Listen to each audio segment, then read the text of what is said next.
My name is Mananda. My name is Fadil Syabani. My name is Delano. And my name is Charla. My name is Kirania. My name is Andi. My name is Samka.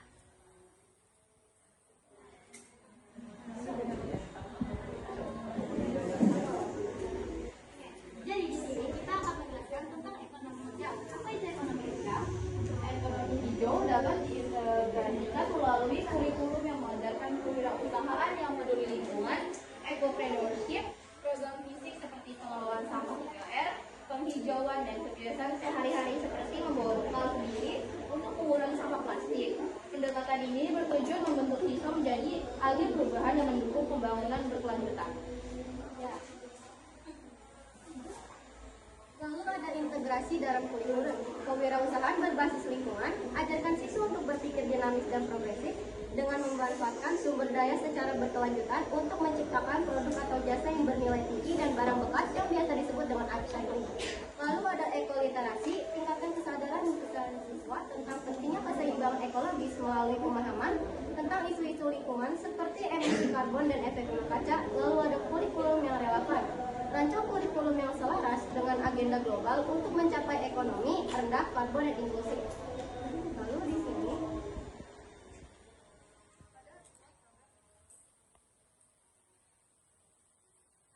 ada pengelolaan sampah. Terapkan program pemilahan sampah di sekolah dan olah sampah sesuai jenisnya. Misalnya komposisi sampah organik dan spot dari botol plastik.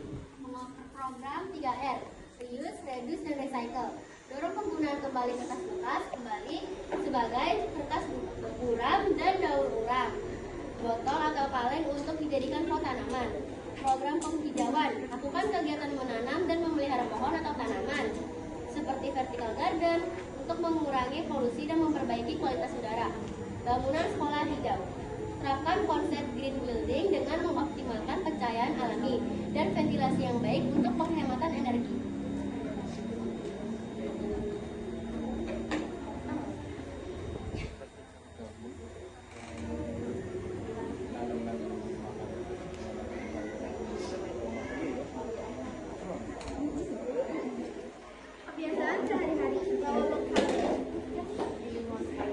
Kebiasaan sehari-hari di lingkungan sekolah. Bawa bekal sendiri. Dorong siswa membawa bekal makanan dari rumah untuk mengurangi sampah plastik dan limbah makanan. Hemat energi dan air. Lakukan kebiasaan seperti mematikan lampu dan keran air yang tidak terpakai. Jaga kebersihan. Budayakan menjaga kebersihan, sanitasi, dan drainase di lingkungan sekolah.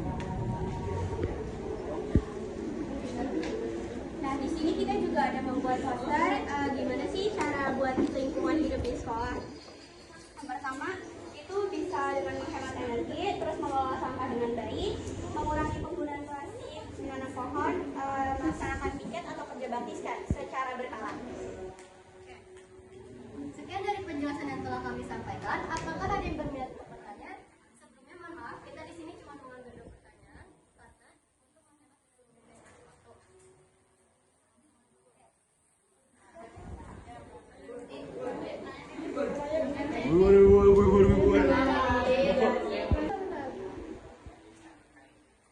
Ini kan kalian konsepnya green ekonomi ya, ya. Nah, kalau yang aku lihat dari program kalian yang tadi itu katanya kayak kurangi plastik, dan lah pokoknya konsep ekonominya tuh dipakai pas kapan sih?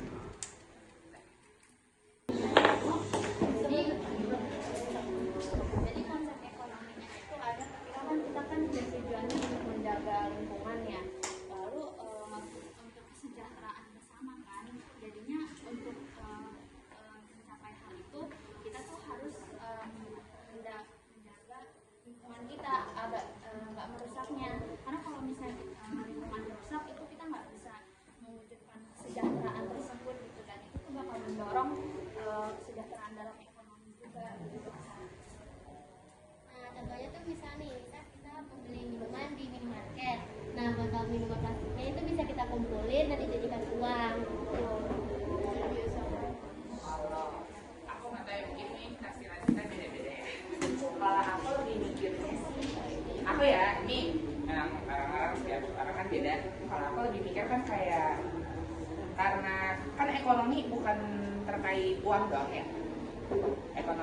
bisa jatuhnya semua hal yang bisa habis lah gitu. Nah, aku mikirnya tuh kayak kita hemat nih biar ya nggak habis-habis, ngerti nggak sih? Misalnya kalau pakai apa ya nggak bisa yang habis jajan pengujian gitu. Makanya kan sekarang lagi ngetren tuh motor mobil listrik. Kan kalau itu bisa dibikin lah jatuhnya, ada juga pakai energinya. Kalau misalkan fosil kan bisa habis.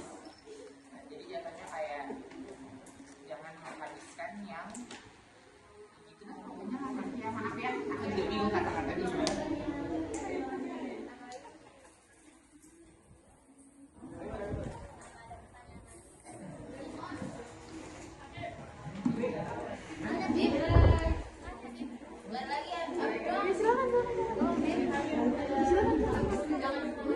Oke, ini pertanyaan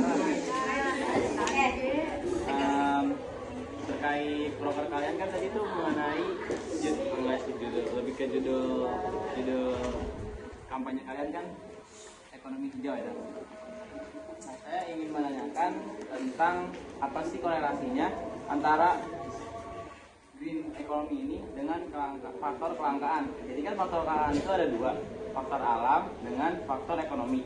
Nah, ketika kita melibatkan faktor alam, nah faktor ekonominya ini nggak teratasi lah. Nah, tapi ketika kita mengatasi yang ekonomi, sedangkan yang alam malah yang nggak teratasi gitu. Nah, menurut kalian bagaimana sih agar kedua faktor ini tuh biar netral atau seimbang gitu? Terima kasih. Jadi menurut saya untuk membuat kedua faktor ini berjalan secara seimbang, itu tuh kita harus bisa membuat keduanya misalnya kita harus mikir gitu gimana biar keduanya itu terjalan dengan baik. Jadi kita jangan mementingkan satu faktor aja. Kita ketika melakukan satu faktor ini kita pikirin juga yang faktor yang lainnya itu kira-kira bakal berjalan nggak kalau misalnya kita lakuin gitu. Ya.